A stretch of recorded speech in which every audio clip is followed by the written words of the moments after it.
আচ্ছা, একটা সাধারণ সরকারি নোটিশ, ওটা আর কি বা বলবে, তাই না?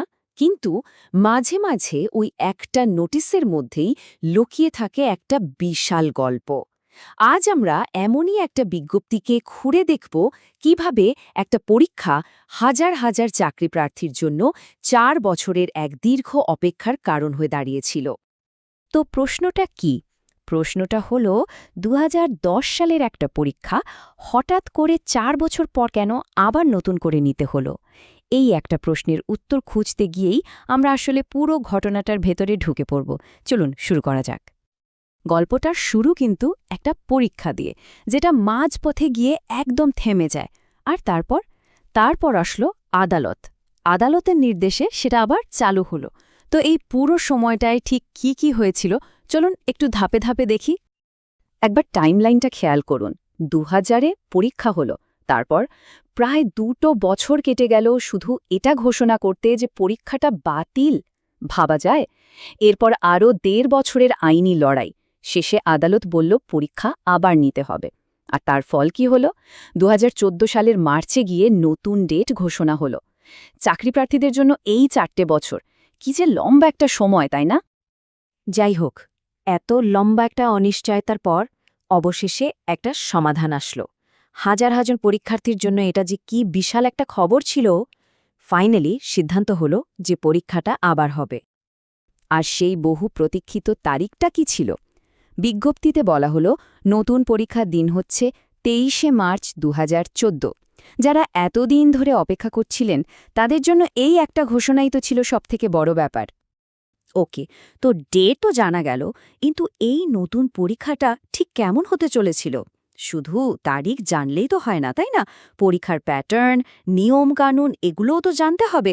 চলুন এবার সেই ডিটেলসগুলোতে একটু চোখ বোলানো যাক। দেখুন, টোটাল মার্কস ছিল ৩০ আর টাইম ১ ঘন্টা।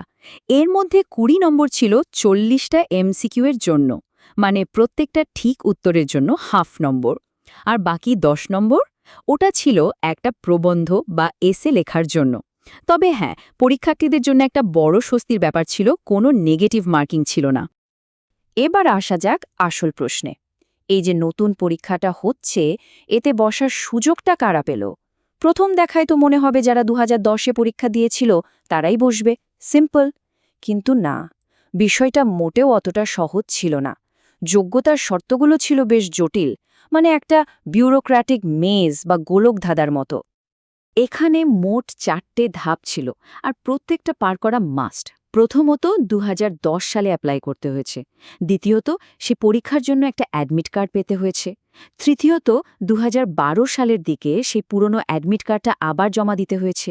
আর চতুর্থত জমা দেওয়ার পর স্কুল কাউন্সিল থেকে একটা একদম নতুন অ্যাডমিট কার্ড নিতে হয়েছে। মানে বুঝতেই পারছেন কি একটা লম্বা প্রসেস। আর এই শর্তটাই কিন্তু আসল খেলাটা খেলে দিয়েছে। এর মানে কি দাঁড়ালো? ২০১০-এর সব আবেদনকারী কিন্তু এই নতুন পরীক্ষার জন্য যোগ্য ছিলেন না, একদমই না। শুধুমাত্র যারা এই লম্বা আর জটিল ৪টে ধাপই ঠিকঠাকভাবে কমপ্লিট করতে পেরেছিলেন তারাই শেষমেশ পরীক্ষায় বসার সুযোগটা পেলেন। বোঝাই যাচ্ছে এর ফলে অনেকেই কিন্তু এই প্রসেস থেকে ছিটকে গিয়েছিলেন।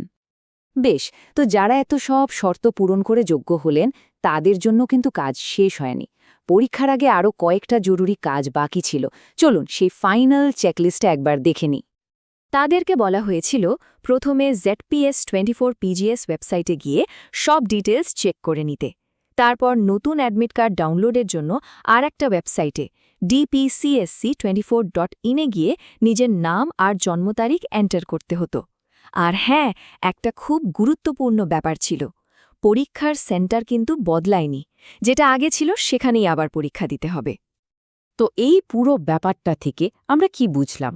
এটা কিন্তু খালি একটা পরীক্ষার নোটিশ না, এর প্রত্যেকটা লাইনের পেছনে একটা লম্বা গল্প আছে। এক কথায় বলতে গেলে এই বিজ্ঞপ্তিটা আসলে হাজার হাজার আবেদনকারীর জীবনের ৪ বছরের একটা ডকুমেন্ট। এই ৪ বছরে কি না হয়েছে, পরীক্ষা বাতিল, আইনি লড়াই, আর তারপর সমাধানের জন্য একটা ভীষণ জটিল রাস্তা। এটা বেরু একটা কাগজ নয়, এটা একটা দীর্ঘ অপেক্ষার ইতিহাস।